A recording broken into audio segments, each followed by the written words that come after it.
আসসালামু আলাইকুম ভাই। ওয়ালাইকুম আসসালাম ওয়া রাহমাতুল্লাহি ওয়া বারাকাতুহু। ভাই ভালো আছেন? ইনশাআল্লাহ ভাই ভালো। আপনি ভালো নেই? জি ভাই, আসলে আপনার এই যে মালচিং দিয়ে যে মুড়ি চাষ করছেন, এরা মাথামারিতে কিভাবে আসলো আপনার?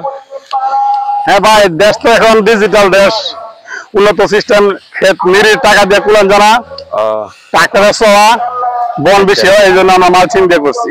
আচ্ছা আচ্ছা, আসলে মালচিং দিয়ে যে করছেন, এটা কি খরচ বেশি না কম?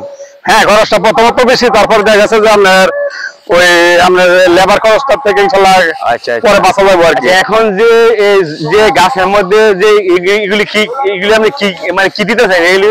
এখন দিতেছি গুড়া পোকার ওষুধ আর হলো আপনার এই কিরার ওষুধ, যে পোকা চোখে দেখা না যায় সেই পোকার ওষুধ। আচ্ছা, এগুলি কি আপনার সপ্তাহে সপ্তাহে কি কীটনাশক লাগে? হ্যাঁ, এখন তাই এক সপ্তাহ পরে পরে দিই। ও আচ্ছা, আসলে এই যে মালচিং যে করলেন, আসলে এগুলি কি আপনার এলাকায় প্রথম করছেন নাকি আর আমাদের এলাকায় করছেন? হ্যাঁ, আমাদের সাইডে করছে, তবে আমাদের গ্রামে করছে না, আমি প্রথম করলাম। ও আচ্ছা আচ্ছা, আসলে মালচিং দিয়ে করলে সুবিধা আছে না? হ্যাঁ, মালচিং দিয়ে ওইটা আমরা পরে আর লেবারের কষ্ট লাগবো না। আচ্ছা, এই মরিচের এটা জাতের নাম কি?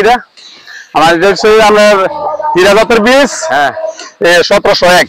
ও 1701 জাতের নাম নাকি? 1701 জাত। আচ্ছা, এই জমিতে আপনি কতগুলি চারা লাগবে? হ্যাঁ, আমার এটা মধ্যে প্রায় 2000 চারা লাগবে। ও আচ্ছা, এখন কি এগুলি কি বড় লেগে আপনি খুঁটি দিবেন? খুঁটি চিন্তা করে আছে, তবে গাছ যদি বেশি বড় হয়ে যায়, একটার সাথে একটা টাচ হয়ে যায়, তাহলে তখন খুঁটি লাগে না। ও আচ্ছা আচ্ছা, তখন কি খুঁটি ছাড়া চলবে না? হ্যাঁ, তখন খুঁটি লাগবো না ইনশাল্লাহ।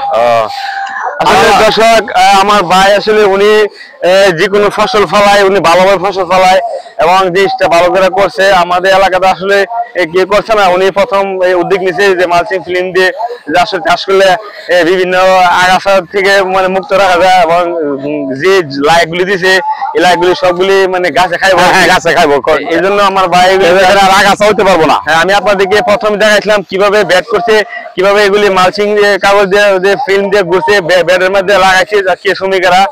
এখন আজকে আপনাদেরকে দেখা যাচ্ছে যে অনেকদিন পরে গাছগুলি যে এক মাস পরে, প্রায় এক মাস পরে আমি আবার আপনাদেরকে আবার দেখা যাচ্ছে এই মানে যে মরিচের যে অবস্থা, গাছের যে কন্ডিশন, আসলে মাশাআল্লাহ দিলে দেখা যায় ভালো কন্ডিশনে আছে বর্তমানে। এখন সামনে আসলে দেখা যায় কিরকম থাকে। আর আমাদের যে এলাকাটা যে কৃষি কাজ করে, আসলে বেশিরভাগই মানে ধানের ফসল করে, এইসব মানে যে মরিচ বা এগুলি কমই করে আর কি। উনি আসলে প্রায় প্রতি বছরই বিভিন্ন কিছু করে, এবার আসলে উনি মরিচ চাষের জন্য একটা উদ্যোগ নিছে। আসলে আপনারা সবাই আমি আগে করতাম মালচিং ছাড়া, তখন দেখলাম যে আপনার লেবারের খরচ দিয়ে আমি লেবারও পাওয়া যায় না, মানুষ এখন বিদেশ জায়গা লেবার নাই, মানে শ্রমিক লাগে বেশি নাকি? পাওয়া যায় না। আচ্ছা, না সেগুলো যদি করে তাহলে আপনার আসলে খরচটা অনেকই কম লাগবে না? হ্যাঁ, খরচটা প্রথমত বেশি, তারপরে দেখা গেছে পরে লাগবো না তেমন একটা। দর্শক, আমি আপনাদেরকে মানে এই জিনিসটা আরো পরবর্তীতে যে স্টেপ বাই স্টেপ আমি আপনাদেরকে দেখাবো।